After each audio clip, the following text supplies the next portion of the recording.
ಬಾನ್ಸಾಯ್ ಅಂದ್ರೆ Japanese word ಅಲ್ಲಿ tree ಇನ್ನೆ ಗ್ರೋನ್ ಇನ್ನೆ ಟ್ರೇ ಅಂತ. ಚೀನಾ ಮತ್ತು ಜಪಾನ್ ನಲ್ಲಿ ತುಂಬಾ ಇದು ಮಾಡ್ತಾ ಇದ್ದಾರೆ.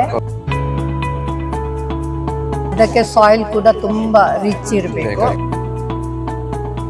ಎಕ್ಸ್ಟ್ರಾ ಫೀಡ್ ಕೊಡಬೇಕು. ಫ್ಲವರ್ ಮತ್ತು ಫ್ರೂಟಿಂಗಿಗೆ ಎಲ್ಲ ಪೊಟ್ಯಾಷಿಯಂ ಎಲ್ಲ ಜಾಸ್ತಿ ಕೊಡಬೇಕು. ನಮಸ್ಕಾರ, ನಾವಿವಾಗ ಕಬ್ಬನ್ ಪಾರ್ಕ್ ಅಲ್ಲಿ ಹೂವಿನ ಮೇಳವನ್ನ ನೋಡ್ತಾ ಇದೀವಿ. ಅದ್ರ ಮಧ್ಯೆ ನಮ್ ಕಣ್ಣಿಗೆ ಸೆಳೆದಿದ್ದು ಇನ್ನೊಂದು ವಿಚಿತ್ರವೇ. ಯಾಕಂತ ಹೇಳಿದ್ರೆ ನಾವು ಭೂಮಿ ಮೇಲೆ ಒಂದೆರಡು ಗಿಡವನ್ನ ನಡಬಹುದು. ಅದು ಒಂದ್ 20-25 ವರ್ಷ ಭೂಮಿ ಮೇಲೆ ಇದ್ರೆ ಬೃಹತ್ ಆಕಾರವಾಗಿ ಅದು ಬೆಳೆಯುತ್ತೆ. ಆದ್ರೆ ನಮ್ ಕಣ್ ಮುಂದೆ 10 ವರ್ಷ 20 ವರ್ಷ ಬೆಳೆದಂತಹ ಗಿಡಗಳು ಇನ್ನು ಸಣ್ಣ ಪುಟ್ಟದಾಗಿ ಕಾಣುತ್ತೆ. ಅದಕ್ಕೇನ್ ಕಾರಣ, ಅದರ ಹಿಂದಿರುವ ಅಸಲಿಯತ್ತು ಏನು ಅನ್ನೋದನ್ನ ನಾವಿವಾಗ ತಿಳ್ಕೊಳ್ಳೋಣ. ಮೇಡಮ್ ನಮಸ್ತೆ, ನಿಮ್ಮ ಹೆಸರು? ನಮ್ದು ಹೆಸರು ಕಾಂತಿಮಯ್ಯ. ನಿಮ್ಮ ಈ ತಂಡದ ಹೆಸರು? ನಮ್ಮ ತಂಡದ ವೃಕ್ಷ ಇದು ಕ್ಲಬ್ ಇದೆ. ಇಲ್ಲಿ ಸಾಧಾರಣ ಒಂದು 30 ವರ್ಷದಿಂದ ಇದೆ ಕ್ಲಬ್. ಅದರಲ್ಲಿ ಒಂದು 50 ಮೆಂಬರ್ಸ್ ಇದ್ದೇವೆ. ನಮ್ಮದು ಮೇನ್ ಇದು ಹೇಳಿದ್ರೆ ನಾವು ಬಾನ್ಸಾಯ್ ಅನ್ನು ಬೆಳೆಸೋದು. ಇದನ್ನ ಬಾನ್ಸಾಯ್ ಅಂತ ಹೇಳ್ತಾರೆ. ಬಾನ್ಸಾಯ್ ಅಂತ. ಬಾನ್ಸಾಯ್ ಅಂದ್ರೆ ಜಾಪನೀಸ್ ವರ್ಡ್ ಅಲ್ಲಿ ಟ್ರೀ ಇನ್ನೆ ಗ್ರೋನ್ ಇನ್ನೆ ಟ್ರೇ ಅಂತ. ಸೊ ಈಗ ಹಾಗಂದ್ರೆ ಈ ಕಾನ್ಸೆಪ್ಟ್ ಏನ್ ಹೇಳ್ತಾರೆ? ಬಾನ್ಸಾಯ್ ಅಂತ. ಬಾನ್ಸಾಯ್ ಅಂತ ಹೇಳ್ತಾರೆ. ಮೂಲತಃ ಇದು ಚೀನಾದಾಗಿದ್ದು ಕೂಡ ಇವಾಗ ನಾವು ಡೆವಲಪ್ ಮಾಡಬಹುದು. ಇವರು ಚೀನಾ ಮತ್ತು ಜಪಾನ್ ನಲ್ಲಿ ತುಂಬಾ ಇದು ಮಾಡ್ತಾ ಇದ್ದಾರೆ. ಯಾಕೆ ಹೇಳಿದ್ರೆ ರೂಲ್ಸ್ ಅಂಡ್ ರೆಗ್ಯುಲೇಷನ್ಸ್ ಮತ್ತೆ all over the world Japanese ಅಂತಲೇ ಹೇಳುದು.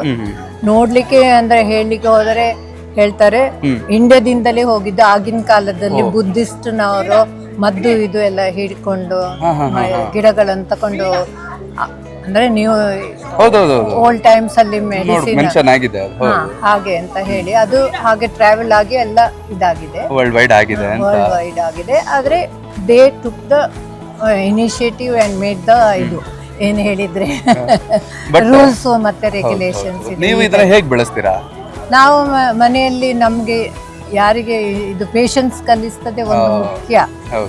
ಅಂದ್ರೆ ಒಂದು ಸಣ್ಣ ಕಟ್ಟಿಂಗ್ ಅಥವಾ ಗಿಡ ಬೀಜದಿಂದಲೂ ಮಾಡ್ಬೋದು, ಆದ್ರೆ ತುಂಬಾ ವರ್ಷ ತಗೊಳ್ಳುತ್ತೆ. ಅದನ್ನು ಮೊದಲು ದೊಡ್ಡ ಪಾಟಲ್ಲಿ ಹಾಕಿ ಸ್ವಲ್ಪ ದಪ್ಪ ಆದ ನಂತರ ನಾವು ಅದನ್ನು ಸಿರಾಮಿಕ್ ಪಾಟಲ್ಲೆಲ್ಲ ಹಾಕಿ, ಅಂದ್ರೆ ಅದು ಎಕ್ಸಿಬಿಟ್ ಮಾಡಬೇಕಾದ್ರೆ ರೂಲ್ಸ್ ಪ್ರಕಾರ ನಾವು ಸಿರಾಮಿಕ್ ಪಾಟ್ ಅಲ್ಲೇ ಹಾಕ್ಬೇಕು ಅಂತ ಹೇಳಿ. ಸಿರಾಮಿಕ್ ಪಾಟ್ ಅಲ್ಲೇ ಹಾಕ್ಬೇಕಾಗುತ್ತೆ. ಅಂಡ್ ಅದರ ರೂಟ್ಸ್ ಗೆ ಏನ್ ಮಾಡ್ತೀರಾ? ರೂಟ್ಸ್ ಗೆ ಅಂದ್ರೆ ಅದು ಮೇಲೆ ಬಂದಾಗ ಅದನ್ನು ತೆಗೆದು 2 ವರ್ಷಕ್ಕೊಮ್ಮೆ ತೆಗೆದು ಕಟ್ ಮಾಡಿ ಪುನಃ ಹಾಕ್ತೇವೆ. ಅದಕ್ಕೆ ಸಾಯಿಲ್ ಕೂಡ ತುಂಬಾ ರಿಚ್ ಇರ್ಬೇಕಾಗುತ್ತೆ. ನೀವು ಯಾವ್ದು ಸಾಯಿಲ್ ಅದಕ್ಕೆ ಯೂಸ್ ಮಾಡ್ತೀರಾ? ಸ್ಯಾಂಡ್ ಸಾಯಿಲ್ ಅಥವಾ ಸ್ಯಾಂಡಿ ಸಾಯಿಲ್ ಬೇಕೇ ಬೇಕು ಹೇಳಿದ್ರೆ. ಅಂಡ್ ಅದ್ರ ಕೆಳಗಡೆ ಕಾಪರ್ ಯೂಸ್ ಮಾಡ್ತಾರಲ್ಲ, ಅದು ಯಾಕೆ? ಕಾಪರ್ ಎಲ್ಲಿದೆ? ಅದ್ರ ಅಡಿ ರೂಟಿಗೆ ಏನಾದ್ರು ಯೂಸ್ ಮಾಡ್ತಾರಾ? ಇಲ್ಲ. ಕಾಪರ್ ಅಲ್ಲ, ಅದು ಫಿಕ್ಸ್ ಮಾಡ್ಲಿಕ್ಕೆ ವೈರ್ ಅಲ್ಲಿ ದೊಡ್ಡ ಗಿಡಗಳು ಸಣ್ಣ ಪಾಟ್ ಅಲ್ಲಿ ಹಾಕುದಾದ್ರೆ ಬಿದ್ದು ಅದಕ್ಕೋಸ್ಕರ ಯೂಸ್ ಮಾಡ್ತಾರೆ. ಅದಕ್ಕೆ ವೈರ್ ಅಲ್ಲಿ ಕಟ್ಟುದು ಹೋಲ್ಸ್ ಇರುತ್ತೆ. ಇವಾಗ ಇದು ಎಷ್ಟು ವರ್ಷ ಆಗಿರ್ಬೋದು? ಇದೊಂದು 25 ವರ್ಷ. ಇದರಲ್ಲಿ ನೋಡಿ 30 ವರ್ಷ. ಒಂದು ಯಾವುದೇ ಗಿಡ ಆಗ್ಲಿ ಅದರ ರೂಟ್ 25 ವರ್ಷ ಅಂತ ಆದಾಗ ಅದರ ರೂಟ್ ಸಖತ್ತಾಗಿ ಬೆಳೀತದೆ. ಅಲ್ಲ, ನಾವು ಕಟ್ ಮಾಡ್ತಾ ಇರ್ತೇವಲ್ಲ, ಅದರ ರೂಟ್ ಕಟ್ ಮಾಡ್ತಾ ಇರ್ತೀರಾ? ಕಟ್ ಮಾಡ್ತಾ ಇರ್ತೇವೆ. ಯಾಕೆ ಹೇಳಿದ್ರೆ ನೋಡ್ಲಿಕ್ಕೆ ಹೋದ್ರೆ ಇವನ್ ಪಾಟೆಡ್ ಪ್ಲಾಂಟ್ ಅಲ್ಲಿ ಕೂಡ ಯಾವಾಗ್ಲೂ ವರ್ಷಕ್ಕೊಂದ್ಸರಿ ಆದ್ರೂ ತೆಗೆದು ರೂಟ್ ಕಟ್ ಮಾಡಿ ಹೊಸ ಮಣ್ಣು. ಇದರಲ್ಲಿ ರೂಟ್ ಜಾಸ್ತಿ ಆದಾಗ ಹೊರಗಡೆ ಬಂದಾಗ ಮಣ್ಣು ಕಡಿಮೆ ಆಗುತ್ತೆ. ಮಣ್ಣು ಕಡಿಮೆ ಆದ್ರೆ ಅದಕ್ಕೆ ಸಿಕ್ಕುವ ಆಹಾರ ಕಡಿಮೆ ಆಗುತ್ತೆ. ಹಾಗಾಗಿ ಅದನ್ನು ತೆಗೆದು ಕಟ್ ಮಾಡಿ ಪುನಃ ಹೊಸ ಮಣ್ಣು ಹಾಕಿ ತುಂಬಾ ಕೆಲಸ. Very rich. ಎಷ್ಟು ವರ್ಷ ಬೇಕಾಗುತ್ತೆ ಕೆಲಸ ಮುಗಿಲಿಕ್ಕೆ? ಇವಾಗ ಇದು ಹೊರಗೆ ಮುಗಿಯೋದಿಲ್ಲ ಇದು ಪ್ರೊಸೀಜ್. ಈಗ ನಾವು ತಗೊಂಡು ಹೋದ್ರು ಕೂಡ ನಾವು ಅದನ್ನ ಮಾಡ್ತಾ ಇರ್ಬೇಕು. ಶೇಪ್ ಕಂಟಿನ್ಯೂ ಮಾಡಬೇಕು.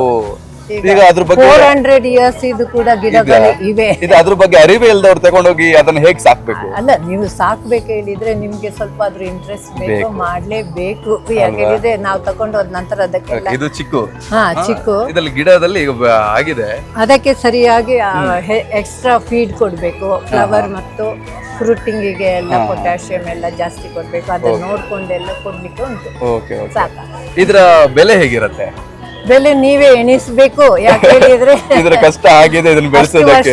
25 ವರ್ಷ ಬೆಳೆಸುದು ನೀವು ಒಂದು 100 ರೂಪಾಯಿಗೆ 1000ಕ್ಕೆ ಕೊಡ್ಲಿಕ್ಕೆ ಆಗುತ್ತೆ. ಅದು ಮತ್ತೆ ಮಕ್ಕಳಾಗೇನೆ ಇರುತ್ತೆ ನಾವು. ಹಾಗಾಗಿ ನಮ್ಗೆ ಮನಸ್ಸು. ಇದನ್ನ ಒಂದು ತಿಂಗಳಿಗೆ ಇದನ್ನ ಸಾಕ್ಲಿಕ್ಕೆ ಎಷ್ಟು ಖರ್ಚಾಗ್ಬೋದು? ಖರ್ಚು ಇವಾಗ ಇದು ಫರ್ಟಿಲೈಸರ್ ಕೊಡ್ಲಿಕ್ಕೆ, ಫರ್ಟಿಲೈಸರ್, ನೀರು, ಮತ್ತೆ ನಿಮ್ಗೆ ಟೈಮ್ ಕೊಡ್ಬೇಕು ಅದಕ್ಕೆ. ಮಿನಿಮಮ್ ಒಂದು ಗಿಡಕ್ಕೆ ಒಂದು 10-15 ನಿಮಿಷ. ಸೊ ಅದು ನಿಮ್ಮ ಇದರ ಮೇಲೇನೆ ಇದೆ. ಅದಕ್ಕೆ ಮಣ್ಣು, ಅದು ಎಕ್ಸ್ಟ್ರಾ ಫೀಡ್ ಎಲ್ಲ ಕೊಡ್ಲಿಕ್ಕಿದೆ. ಅದನ್ನೆಲ್ಲ ಸೇರಿಸಿ ಒಂದು 100-200 ರೂಪಾಯಿ ಹೇಗೂ ಖರ್ಚಾಗುತ್ತೆ ತಿಂಗಳಿಗೆ ಖರ್ಚಾಗುತ್ತೆ. ಹಾಗಾದ್ರೆ ಬೆಲೆ ಹೇಳ್ಬೋದು ನೀವೇ? ಅದು ಖರ್ಚಾಗೋದು ಹೇಳಿದ್ರೆ ನಾನು ಹೇಳೋದು ಹೇಗೆ, ತಿಂಗಳಿಗಲ್ಲ. ಅದಕ್ಕೆ ಮಾಡ್ಬೇಕು ನಾವು. ಈಗ ನೀವು ಅದು ಅದರ ಮೇಲೆ ಹೊಂದಿಕೊಂಡಿದೆ. ಗಿಡದ್ದು ಎಷ್ಟು ಬೆಳೆದಿದೆ, ಹೌದು, ಎಷ್ಟು ವರ್ಷ ಹೋದ ಹಾಗೆ ಕ್ರಯ ಜಾಸ್ತಿ ಆಗಿ ಹೋಗುತ್ತೆ. ಈಗ ಇದ್ರ ಬೆಲೆ ಹೇಳ್ಬೋದಾ? ಇಲ್ಲಪ್ಪ, ಹೇಳುದಿಲ್ಲ. ಇದು ಒಬ್ಬೊಬ್ರದ್ದು, ನಂದಲ್ಲ, ಒಬ್ಬಳದೇ ಅಲ್ಲ, ಇದು ಬೇರೆಯವರದ್ದು ಕೂಡ. ನಾವು 50 ಮೆಂಬರ್ಸ್ ನವರದ್ದು. ಹೌದಾ? ಓ, ಈಗ ಇದು ಫಾರ್ ಸೇಲ್ ಅಲ್ವಾ? ಇದು ಸೇಲ್ ಅಲ್ಲ, ಎಕ್ಸಿಬಿಷನ್ ಓನ್ಲಿ. Okay okay. ಅಂದ್ರೆ ನಮಗೆ ಪರ್ಚೇಸ್ ಮಾಡಕ್ ಸಾಧ್ಯ ಇಲ್ಲ, ಬಟ್ ನೋಡಕ್ ಮಾತ್ರ ಸಾಧ್ಯ. ಮಾಡ್ಲಿಕ್ಕೆ ಅಂದ್ರೆ ನೀವೇ ಎಣಿಸ್ಬೇಕು. 25 ವರ್ಷ ಬೆಳೆದದನ್ನ ಯಾರು ಕೊಡೋದಿಲ್ಲ. ಬಂದು ಕೊಟ್ರು ಅದಕ್ಕೆ ಬೆಲೆ ಕಟ್ಲಿಕ್ಕೆ ಸಾಧ್ಯ ಇಲ್ವೇನೋ? ಸಾಧ್ಯ ಇಲ್ಲ ಅಲ್ವಾ? ತುಂಬಾ ಖುಷಿ ಆಯ್ತು ನಿಮ್ಮ ಹತ್ರ ಮಾತಾಡಿ. ನಿಮ್ಮ ಹೆಸರು? ಕಾಂತಿ. ಕಾಂತಿ. ತುಂಬಾ ಖುಷಿ ಆಯ್ತು. Thank you thank you so much.